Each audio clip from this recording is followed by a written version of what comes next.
How's everybody doing? Good. Well, we started work today on Duke.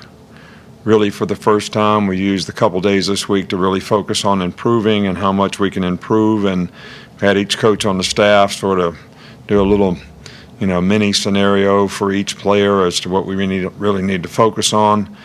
We did some work on, next year's opponents, but now that we start for Duke, the big question is, what kind of identity is this team going to create for itself in terms of what they want to accomplish, the standard that they do it to. It's not always about whether you won or lost, but how did you win? It's not even about it's just how do you play? I mean, what is your reputation as a player?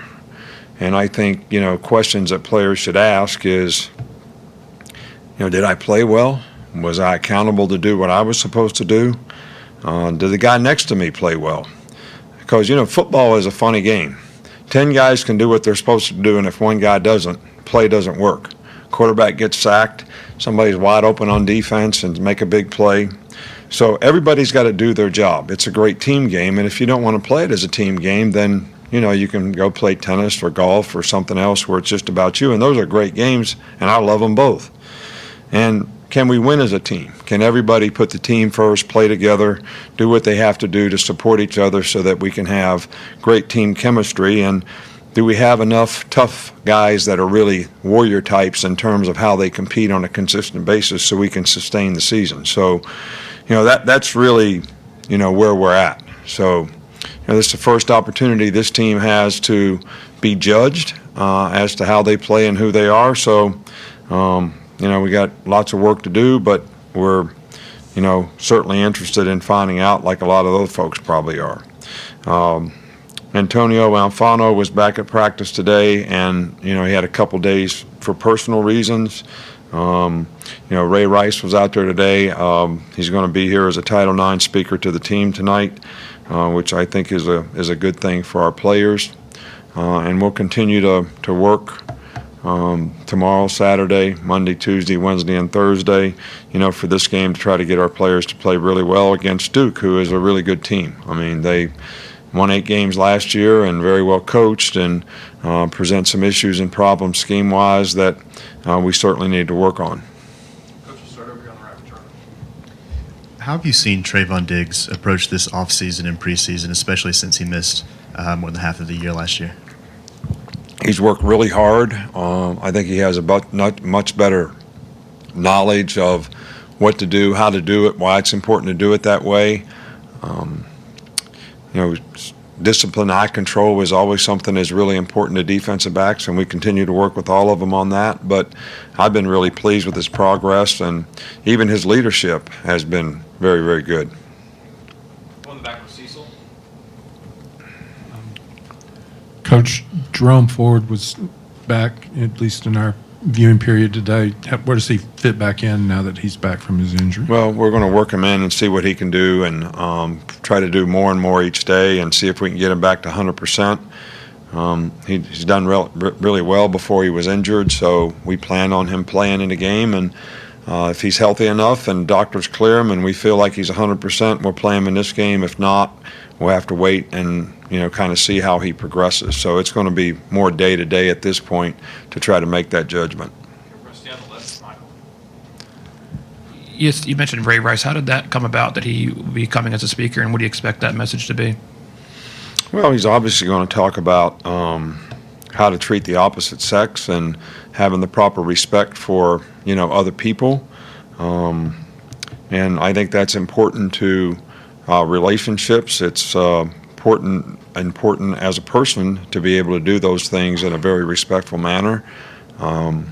And I think that a lot of players can relate to his circumstance, and it'd be interesting to hear a guy that has had issues that now has turned a corner and really doing everything he can to help other people not have the same problem that he has. And I have a tremendous amount of respect for him for doing that. So, and we're certainly glad to have him here.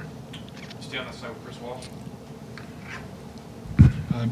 Just going back to the secondary, I know every single team is different, but in an ideal situation, how many positions do you want each guy to know, and why is that so important? Well, I don't think it's about how many positions each guy knows, because some guys are only capable of playing one position. I think the most important thing is that you have enough guys on your team who have the diversity to learn more than one position, if that makes sense. So we're fortunate, I think, now that we have a lot more guys this year that can do that. It's very similar to the offensive line. You know, if you only have guys that can play tackle, and you only have guys that can play guard, and you only have guys that can play center, if one guy goes down, you can't get the best 5 guys in the game because there's no diversity to move guys around.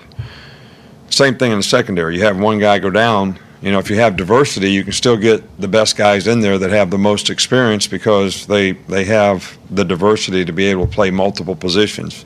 And you're not forced to put somebody in as a backup because nobody else can play that position, even though you have better players on your team, if that makes any sense, that have more experience. So, like, you know, Shaheem Carter can play star, money, either safety. X plays safety and money. Patrick can now play corner and star. Jared Maiden can play either safety or star. You know, we've taught DeMarco Helms to play safety and money. Jalen Armour-Davis can play corner and star. I mean, we have a lot more guys that know a lot more, you know, about the various positions. But, you know, that comes with experience because young players usually learn one thing. And then once they learn that one thing, like we attempted last year to play Patrick at star. And then we said, we can't do that. He can just play corner. All right, so it's too much for a young guy. So he just played corner all year. So we have some of those guys now have a year's more experience because we really had all new guys in the secondary last year. So we didn't have a lot of diversity in terms of multiple position players. We have a lot more of that now. I know he's coming off an injury, but what have you seen from DJ Dale, and how much improvement has he made from the spring until now? Well, he was really doing well until he got hurt. So he missed, I don't know, maybe a week, 10 days. He's probably getting back to pretty normal. But we've been really pleased with his initial quickness. He plays with power. He's a very conscientious, smart player. Learns well, executes well, doesn't really act like a freshman at all. And we've been very pleased with him. We just want to try to get him back in shape now. Hopefully through the reps he gets between now and then, he'll be able to play more in the first game. A couple more. Start with Ryder. How good is Jerry Jeudy as a route runner, and is the entire route tree available to him? And also, how vital is it for him to be able to kind of move around to different spots? And well, first of the all, he's offense? always been a guy, even last year, that moved around and could play all the spots. So I guess if he can play all the spots, that means he has the whole route tree. He's good inside. He's good outside. He's good against man-to-man. He's very instinctive against zone. So, you know, the guy's a really good player, and we certainly need to try to get all the guys on offense that have playmaking ability enough touches that they get opportunities to make plays. And he's one of those guys, but we have several other guys that would like to do the same thing with. We'll wrap up here with James. Jalen Waddle was talking earlier today about just mastering the finer details of playing receiver and making his his breaks more believable. With your defensive background, I just was curious the improvements you've seen from him in that area. Well, I think that as you gain experience, you sort of gain a little bit more respect for, if I do this right, I've got an even better chance to be successful.